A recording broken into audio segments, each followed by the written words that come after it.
It is the Flow Friday Night Sports Show, back in action once more, and Jared Sampson was unavailable through the week this week, Flow Man. We will have Jared back on next week with any luck. So you and I are going to take a walk through Eastern Air football, and our very own Central Air United crew had the bye last week, didn't actually play, so we'll fly through these as quick as we can. It's worth pointing out that whilst it's been a pretty solid season so far, this game caught me by surprise, or the margin of it. Kimber Districts 9-16-70, Ports 6-7-43. So right in the hunt, Ports, and really other than a poor start, they probably could have won. Yeah, and Kimber Districts not their normal big scoring here, and inaccurate too. They were the big usual suspect, Joel Fitzgerald, boots 4.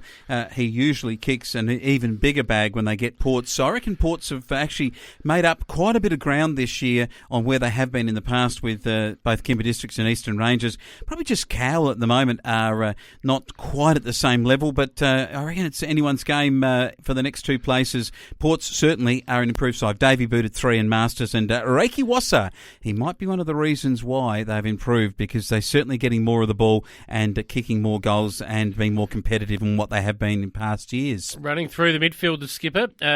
Right, Eastern Rangers, they went to Cow, beat them 14-18-102. Cow 6-7-43. Now, Baker booted 3 for Cow. Good recruit for them. Franklin, Klingberg, Whitecamp, De Jong, Baker all named in their best. For the Eastern Rangers, it was Benke. Ryan Benke booted 4. Hanneman 3 and McCullum 2, along with, I think that's Jess Kenny who booted 2 as well.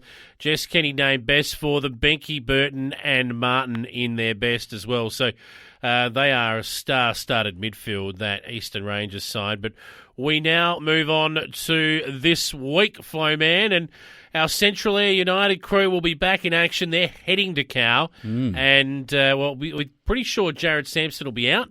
That'll be one out that we know, but they're starting to get a few back now, the Storm. They certainly are, and if you go back to the corresponding match earlier in the season, you find that Central Air beat Cow 13-1 at Woodner on that day. Now, that being the case, I reckon that they have to start favourite. Even though it's at Cow, I reckon this is a real chance for Central Air United to put, I guess, one nail in the coffin, if you like, for the top 4. In a 5-team competition, they've got Cow below you. If you want to play finals football, Central Air United, I think this is an absolute must-win this week for them at Cow if they want to start saying to the rest of the Eastern Air public, hey, that we've arrived in your league and we intend to play finals footy in our first season. I'd agree with you there. We'll see how much improving Ports have done when they head to Cleve this week and take on the Eastern Rangers as well.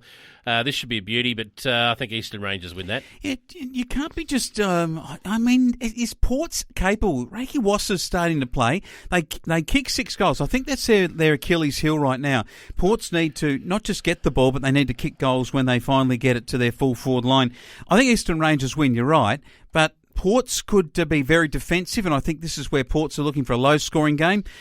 Who knows? Maybe they can push it into a low-scoring contest and get close to Eastern Rangers. But at Cleve, you'd go with the home side. Yeah, I don't think so. Now, Chris Prime, I did catch up with him through the week. Our podcast is up and going, ready to rock and roll. Check it out if you want to have a listen there and find out what Primey's thoughts are on last week's round of matches and what's to come this week. I've got a little clip from Primey and his preview of the Elliston Districts game in a moment. We'll have that for you. But, Flowman, let's go back to last week and have a look at the matches that were played. Elliston Districts had the bye, of course.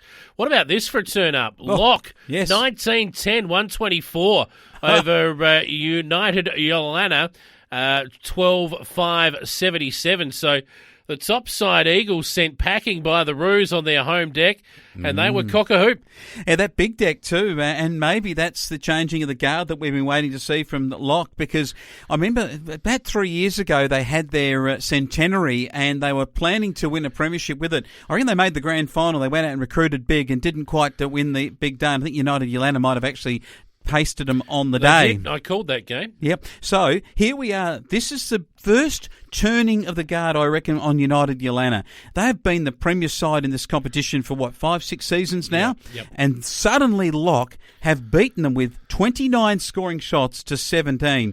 Now, that is a thumping after United Yalana headed them in the first quarter. That is, for mine, the first crack that's come. Is it just a one-off, or was the Locke Roosters they're the ones that are going to start really showing the ruse with their ability? I reckon Beard, with 9 goals, has to be one of the reasons why, the key reason why they were so good. He was 4th best player, but I reckon if you kick 9 goals out of the team total when it's 19, I reckon that's a pretty good effort and might have got him even higher up in their better players. Well, Yowie Wagner went one better. He kicked 9 out of 15 for Cummins Kapini Cougars.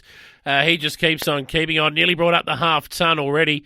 15-12, 102. Tumby 8-5, 53. They were within a couple of points at half-time, the Blues, but Cougars just blew them away in the second half. They are the premiership favourites right now. They are, and Yowie Wagner, again, the forwards curse for best player pickers. That is because he's actually got 5th best player, and he's booted 9 out of 15. And I would be going past the timekeeper's box, and when you get to the strapping place, I'd be actually saying to the best player person who's just standing there with a little card in the corner, how about the full forwards association that start to be given their rightful due? Indeed. The other match was the Weight for Age Stakes. We called it the McKinnon Stakes of Great Flinders football. It was Ramblers taking on Ayr United. Ramblers, young footy side, just like Ayr United, 9-14-68 over the Saints, 3-6-24. Yeah, I can say for these Saint boys, they got a couple of boys from the Hummocks Watchmen Eagles over there on the other side of the Gulf, and those Forest boys are starting to turn up and play.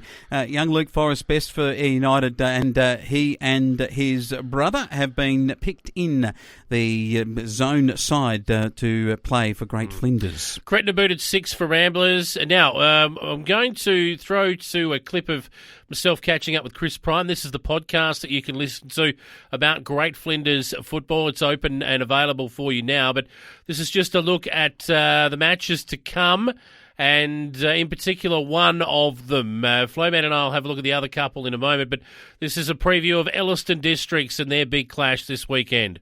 This will be I do think Cougar will be favourites, but it'll be interesting because both sides are pretty good running sides. Elliston District spread really well. They get the ball and get wide pretty quickly, and so that will be a test for the Cougars. One thing that might worry Elliston is just their lack of height. They haven't got the big heavy forwards, so yeah. Look, I think Cougar will get the chocolates, but I think Elliston District will push them. It'll be one of those tough scrambling games, I reckon. I think a few of their boys, Elliston Districts, might have gone down to Lincoln and had a game on the weekend as well. I reckon Cody Rosalia ran around and kicked a couple of goals down there for Tasman, so they won't be completely rested. A few of the older boys might have been able to rest their weary bones for a week, which probably good for them. As far as Cougars go, though, really all they need to do is keep on keeping on. They're going beautifully at the moment, so I would be tipping Cougars in this one by probably 4 or 5 goals.